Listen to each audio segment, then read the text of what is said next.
दोस्तों स्वागत है आपका फिर मेरी एक नई वीडियो में। तो दोस्तों आज का टॉपिक है ज़कावत हिक्स एंड सूरत अंजाल। कई दोस्तों के मैसेज आए थे कि ज़कावत हिक्स और सूरत अंजाल में क्या फ़र्क है, इन्हें हम हिंदी में किस लफ्ज़ों से पुकारते हैं। तो दोस्तों मैं आपको इसी टॉपिक के ऊपर आज वीडियो बनाता हूं। तो मेरे चैनल को आप सब्सक्राइब करके बेल की घंटी को प्रेस कर लें ताकि आने वाली वीडियो को नोटिफिकेशन आपको फटाफट मिल सके। दोस्तों ज़कावत हिक्स क्या होता है? जब आप किसी से फ़ोन पर बात करते हो या कोई अच्छा सेक्सी शॉट देखते हो तो आपके नफ्स के अंदर से, लिंग के अंदर से इस तरह का एक धातु रिश्ता है। ठीक है दोस्तों, इस तरह का एक धातु रिश्ता है। ये देखो, यानी कि अब इरेक्शन आया, इरेक्शन आते ही ये एकदम आना शुरू। ठीक है। और दूसरी वजूहत में क्या होता है, इरेक्शन आया 5 मिनट तक क्लकपन रहा और फिर ये स्टेज आ गई।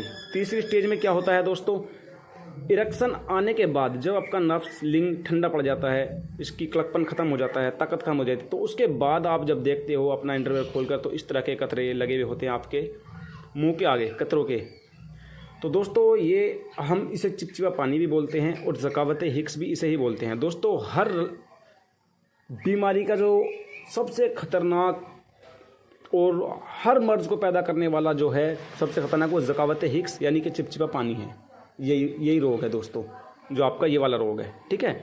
तो ये 3 अलामातों में होता है। अब कई सारे दोस्तों का सवाल ये होता है कि ये हमेशा निकलता है या कभी निकलता ही नहीं है। तो दोस्तों ये कब निकलता है? तो ये दोस्तों तब निकलता है जब आपकी मनी आपके अंदर फिर डिस्चार्ज होती है, तो ये आगे आगे ये निकलती है और पीछे पीछे आपकी मनी। तो उस स्टेज में ये बिल्कुल बेहतरीन चीज़ है, क्योंकि अगर ये नहीं आएगा, ये नफ्स की नाली को चिकना नहीं करेगा, तो आपकी नाली छिल जाएगी, आपको सुजाग जैसी, आछिक जैसी बीमारी का सामना करना पड़ेगा। दोस्तों दूसरा होता है कतरों का आना। तो कतरे दोस्तों इस प्रकार के बोलते हैं कि दूधिया कलर के कतरे आते हैं। वो देखो ये होते हैं दोस्तों, वो आपको या तो पेशाब से पहले आते हैं या पेशाब से बाद में आते हैं। ठीक है। या पेशाब करने के काफ़ी टाइम बाद आते हैं। तो दोस्तों ये इस प्रकार के कतरे निकलते हैं आपके अंदर से। तो दोस्तों ये पांडु रोग की सबसे खतरनाक बीमारी है। ये देख सकते हो, ये इस तरह के कतरे निकलते हैं। जब आप पेशाब करने बैठते हो तो पहले इस तरह की हल्की सी पानी जैसी ये धार निकलती है, 2, 4, 10, 5, 1, 2 कतरों की, और फिर किसी किसी की बहुत लंबी स्टेज तक निकलती है, या फिर दोस्तों किसी दोस्त के पेशाब करने के बाद निकलती है। अब ये इसमें तीसरी स्टेज कौन सी है? ये तीसरी स्टेज है जब आप पेशाब करके फारिग हो जाते हो, यूरिन पास कर लेते हो अपना, तो उसमें आपको महसूस होता है कि मेरे अंदर अभी कुछ रुका हुआ है। तो दोस्तों वो कुछ में यही चीज़ होती है जो आप बोलते हैं कि मेरे अंदर कुछ रुका हुआ है। तो उस रुकी हुई कुछ चीज़ में यही वाली चीज़ होती है, वो यूरिन। तो अंदर की तरफ जब ये रुक जाता है तो दोस्तों फिर इसी शक्ल में, वो वाइट शक्ल में निकलता है। ये दोस्तों मैंने आपको दिखाने के लिए ये रख रखा है। ठीक है।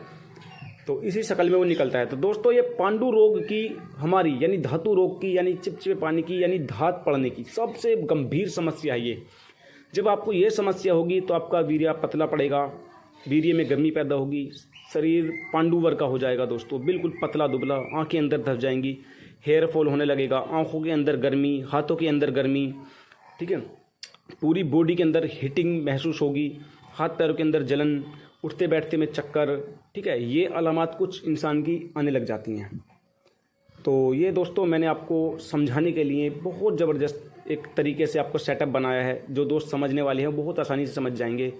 अब इसमें दोस्तों ने शिकायत करी कि सिद्र पतन, यानी कि सिद्र पतन के ऊपर, ठीक है, यानी कि सूरत अंजाल, जिसे हम सिद्र पतन यानी कि जल्दी डिस्चार्ज करना कह देते हैं। तो दोस्तों इसी रोग की वजह से जब आपको ये बीमारी लगेंगी सारी पीछे वाली, तो उसी से आपकी वीर्य पतला पड़ेगा, जिससे आपको सिद्र पतन, डिस्चार्ज की समस्या पैदा हो जाएगी। तो दोस्तों मैंने धातु रोग के लिए 20 प्रकार के, दोस्तों मर्दों के अंदर मैंने आपको चैलेंज आज तक यूट्यूब पर किसी दोस्त ने नहीं बताया होगा कि एक जेंट्स के अंदर के कितने प्रकार के पांडु रोग होते हैं, यानी धातु रोग होते हैं। तो दोस्तों 20 प्रकार से धातु रोग जाती है जो अपने जेंट्स होते हैं इनके अंदर, और महिलाओं के अंदर 22 प्रकार की। तो दोस्तों हर प्रकार की 20 प्रकार की धातु रोग को ख़त्म करने के लिए मैंने कुछ टैबलेटें बनाई हैं, जो कि मैं आम खास पंजाब भी भिजवाता रहता हूँ दोस्तों के लिए। ठीक है। तो कई सारे मैंने दोस्त हकीमों को दी हैं। तो दोस्तों इन टैबलेटों का बहुत ज़बरदस्त रिजल्ट है इस तरह की धातु रोग के ऊपर। ये देख सकते हो, तो एक दोस्त ने मेरे को रिक्वेस्ट करी कि आप इन्हें इस तरह की गोल्डन गोली के रूप में दें। वैसे तो दोस्तों ये मेरे रस सिंदूर टैबलेट है, मेरी ये रस सिंदूर टैबलेट। तो किसी दोस्तों ने रिक्वेस्ट करी कि आप इन्हें गोल्डन गोली बना कर दें, यानी गोल्डन, इसके ऊपर मरगांग जो होता है, स्वर्ण बंग इस तरह की, ठीक है, इसके ऊपर कॉटन लगा के जब दें ताकि ये देखने में और ज़्यादा प्यारी लगें। तो दोस्तों जो मेरा दोस्त इन्हें लेना चाहता है वो हमसे ऑर्डर करके मंगवा सकता है। ये कुछ मेरे पास टैबलेट बची हैं और मैं अभी इसे फिर दोबारा आगे आगे बना रहा हूँ। तो दोस्तों ये सूरत इंजाल पे काम नहीं करती है, सिर्फ हमारे अंदर के धातु रोग पे काम कर देगी। तो जब तक आपका ये धातु रोग ख़त्म नहीं होगा, जब तक आपके ऊपर कोई भी दवाई काम नहीं करेगी, कैसा भी काम नहीं करेगी। अब दोस्तों को ये जो थोड़ा सा शिकायत थी वो ये थी कि बहुत सारे दोस्त बोलते हैं कुश्ता भस्म खाने से हमारे गुर्दे या लीवर ख़राब हो जाता है। तो दोस्तों मैं आपकी वो भी एक बात को बिल्कुल क्लियर कर देता हूँ। ये देखो, मैंने एक कप के अंदर पानी डाला है। वैसे तो मैं इस कप के अंदर एक मेडिसिन बनाने वाला था, क्योंकि मैंने इसे देख सकते हो गिलिक मत भी क्या हुआ है, तो मैंने इसे उठा के ले आया हूँ। तो दोस्तों वो कुश्ता भस्म कच्चा होता है। अब हर भस्म की, हर कुश्ते की, यानी भस्म और कुश्ता दोस्तों एक ही लफ्ज़ है। भस्म अपने हिंदी का है और कुश्ता उर्दू का है। तो ये देख सकते हो मेरे पास बहुत हाई लेवल का एक कुश्ता पड़ा हुआ है, यानी कि भस्म पड़ी हुई है। अब मैं 80% जो दोस्तों लोग कहते हैं कि इसे नहीं खाना चाहिए, ये आपके गुर्दे ख़राब कर देगा। दोस्तों गुर्दे जब ख़राब करेगा जब आप कच्चा पक्का खाओगे। तो मैं आपको बता देता हूँ 70% कुश्ते जो हम जांचते हैं वो इस तरीके से जांचते हैं दोस्तों। ये देखो दोस्तों, जब तक आपके अष्ट धातु इस तरीके से पानी के ऊपर ना तैरें तो आपको बिल्कुल भी नहीं खानी चाहिए, क्योंकि वो आपको गुर्दे ख़राब करेंगे ही करेंगे। वो नीचे जाके बैठेंगे और जब नीचे बैठेंगे आपके गुर्दे फेल होने का खतरा होगा और लीवर का भी फैटी होने का और डैमेज होने का खतरा होगा। तो ये देख सकते हो बैठने से भी नहीं बैठता। अब एक दोस्त की ये शिकायत थी कि जो कुश्ता पानी के ऊपर बैठता है वो हमें नहीं खाना चाहिए, वो हमारे गुर्दों में रुकता है, क्योंकि वो यूरिन के साथ पास नहीं होता। तो मैं उस दोस्त के लिए जानकारी के लिए बता दूं कि जो कुश्ता हमारा पानी के ऊपर तैरेगा वो हमारा कुश्ता हल मज़ीर होगा। हल मज़ीर यानी कि वो कुश्ता हमारा पानी के अंदर घुल जाएगा, उसका कोई भी अंश नहीं बचेगा। तो उसे बोलते हैं दोस्तों हल मज़ीर, ठीक है। तो कई सारे कुश्ते और भस्मों को दोस्तों हम इस तरीके से भी चेक करते हैं कि हल्का सा हम इस तरीके से लेते हैं हाथ की रेखाओं में।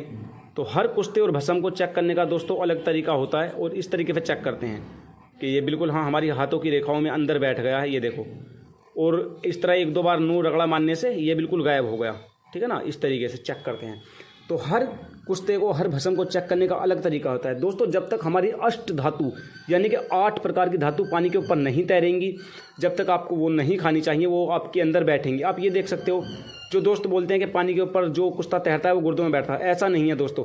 जो कुश्ता हमारा पानी के ऊपर तैरता है वही हमारा हल मज़ीर होता है। आप ये देख सकते हो जो पानी के ऊपर बैठा हुआ है किस तरीके से हल होता जा रहा है नीचे, आहिस्ता आहिस्ता। वो हिलाने की भी जरूरत नहीं पड़ती दोस्तों, ये देख सकते हो, ठीक है। आप ये देख सकते हो ये खुद ब खुद नीचे तक हल होकर बैठता हुआ जा रहा है दोस्तों। अगर मैं से एक बार यूं हिला दूं तो ये सारा कुछ इधर ही हल हो जाएगा, ये देखो, ठीक है।